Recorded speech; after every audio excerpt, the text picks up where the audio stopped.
मेरा ब्रेसलेट? मेरा ब्रेसलेट कहाँ गया? यहीं कहीं गिरा होगा। आखिर यहाँ से कहाँ जा सकता है? जरूर यही होगा।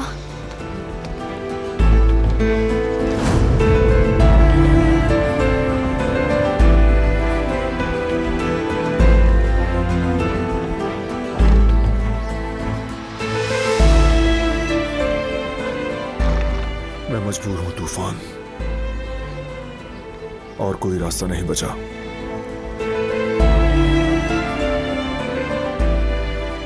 तुम और मैं एक जैसे हो गए हैं। हम दोनों के जख्म नहीं भर सकते। जानता हूं इससे ना मेरा दर्द कम होगा, ना किसी को वापस ला सकूंगा। या अल्लाह, तेरा शुक्र है इसने उसे मारा नहीं।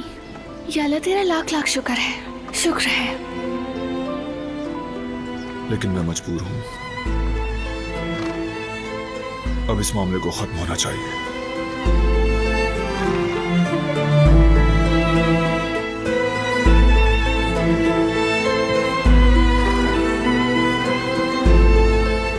यहां क्या कर रही हो तुम?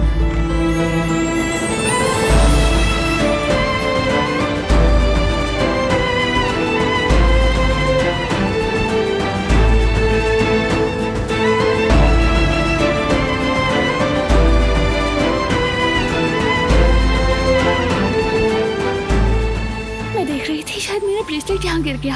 अपने मामूली से ब्रेसलेट की वजह से तुम मेरे फार्म हाउस आ गई? नहीं, तुम समझ नहीं रहे। वो ब्रेसलेट मेरे लिए बहुत अहम है। अब समझती हो कि मैं इस ब्रेसलेट के पीछे इसलिए गई थी ताकि अपनी सच्ची मोहब्बत को ढूंढ सकूं। इसीलिए मैं इसे खोने के डर से इतना घबरा गई थी, उदास हो गई थी। इसीलिए तुम लोगों की परवाह किए बगैर वहां अस्तबल में आ गई थी।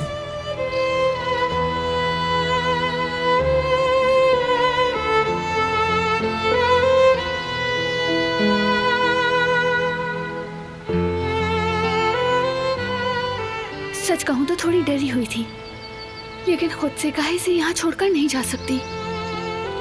जब अम्मी ने ब्रेसलेट पहनाया तो कहा था कि ये ब्रेसलेट तुम्हें हर बुराई से बचाएगा। तब से ये जुमला मेरे जहन में बैठ गया है। मैं इस पर यकीन करने लगी थी। अब समझ आता है कि अम्मी का कहा वो जुमला मुझे इतना महफूज क्यों लगता था।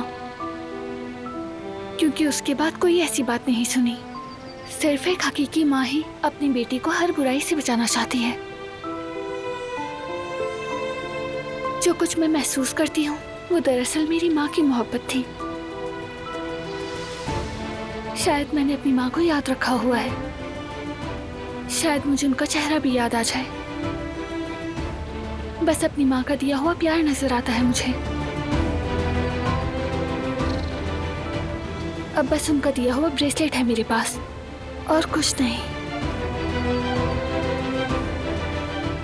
तुम्हें सोच से बढ़कर मिलेगा, भरोसा रखो। तुम पर भरोसा है, वो भी पूरे दिल से। पूरी दुनिया में तुम पर ही एतमाद करती हूँ। तो फिर अपना ये भरोसा कायम रखना, क्योंकि मैं उस तीसरी औरत का इंतजार कर रहा हूँ जिसकी आइडेंटिटी इसराइल माँ से मिलती है, और अब किसी भी वक्त कोई अहम सुराग मिल सकता है। वाकई में? बिल्कुल। बस थोड़ा सा और सब्र चाहिए। सब्र है मुझे। तुम इतनी कोशिश कर रहे हो तो मैं भी इंतजार करूंगी। उम्मीद है तुम्हें ज्यादा इंतजार नहीं करना पड़ेगा। वो जल्दी मिल जाएंगे।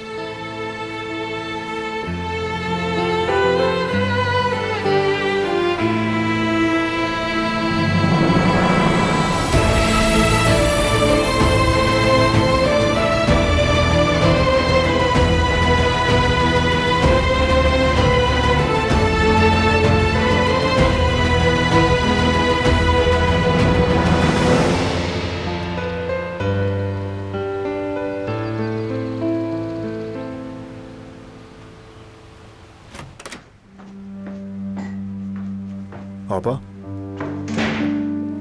गुल कैसी है अब? आपकी बदौलत अब काफी बेहतर है बारान बेटा। अच्छा है, उसे ड्राइंग रूम में बुला लें। ठीक है, बुला लेती हूँ बारान बेटा।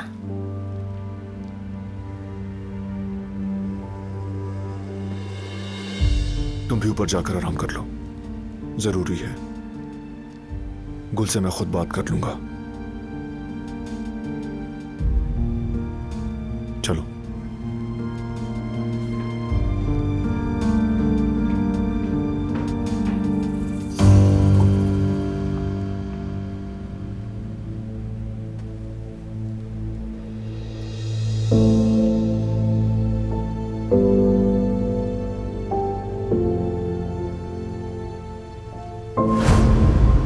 ये बताओ, तबीयत कैसी है तुम्हारी?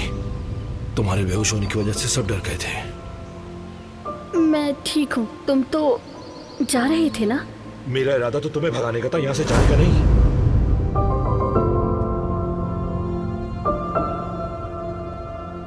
बेटी हाँ? जल्दी आओ, बारान साहब तुम्हें बुला रहे हैं। उन्होंने क्यों बुलाया है? मुझे क्या पता बेटी, बस उन्होंने कहा कि बुलाओ उसे। चलो अब जो भी है छोड़ दो, देर मत करो। अच्छा अच्छा, जा रही हूँ।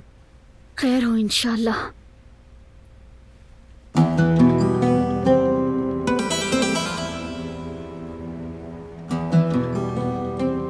क्या बात करनी है बेटा? खैरियत तो है? खैरियत है दादी जान, खैरियत है। कुछ चाहिए तुम्हें मुझसे? नहीं। कुछ चाहिए भी नहीं, कुछ बता भी नहीं रहे हो, तो फिर बुलाया क्यों है? पता चल जाएगा।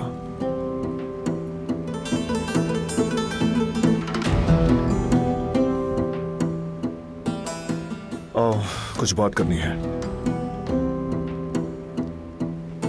गुल, खुशी है कि तुम ठीक हो, लेकिन अब अपना ख्याल रखना।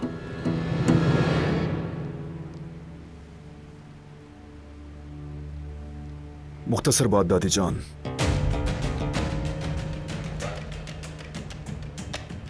कदर आपा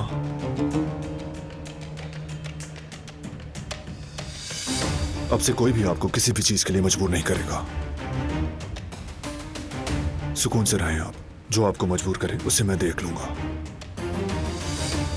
मैं फिर कह रहा हूं, इस लड़की से कोई जबरदस्ती कुछ नहीं करवाएगा। बेटा जो कहना था कदर से कह देते, मुझे बीच में क्यों घसीटा? ये इन माँ बेटी का अपना मामला था। जो कहना था वो कह दिया दादी जान।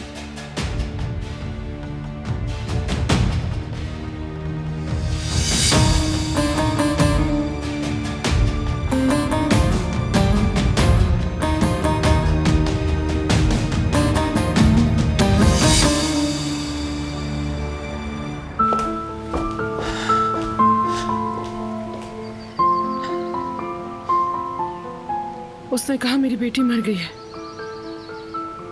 हिकमत ने मुझे कहा कि वो मर गई।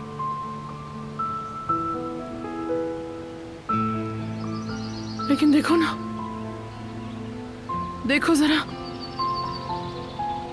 उसका नाम भी मेरी बेटी वाला है, दिलान। उम्र भी वही। तुमने देखा ना, वो ब्रेसलेट भी वही। नहीं, इतना सब कुछ सिर्फ इत्तेफाक नहीं हो सकता। अरे वाह, तुमने भी देखा ना, सिर्फ मैंने तो नहीं देखा। कुछ तो बोलो रे वाह। जाहिर है ठीक कह रही हैं आप सबिया साहिबा। नाम, उम्र, उस पर ये ब्रेसलेट भी। ऐसा सोचना बिल्कुल ठीक है, ये इत्तेफाक नहीं। मैं बिल्कुल ठीक सोच रही हूँ, लेकिन क्या बस इतना ही?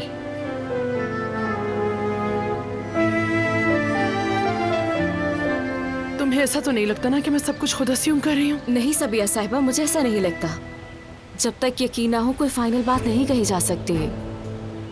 माजी में जो कुछ भी हुआ, गुलशा के साथ जो कुछ पेश आया, बहुत सोच समझ कर कदम उठाना चाहिए, ताकि आपको दोबारा दुख ना हो, वही मायूसी ना हो।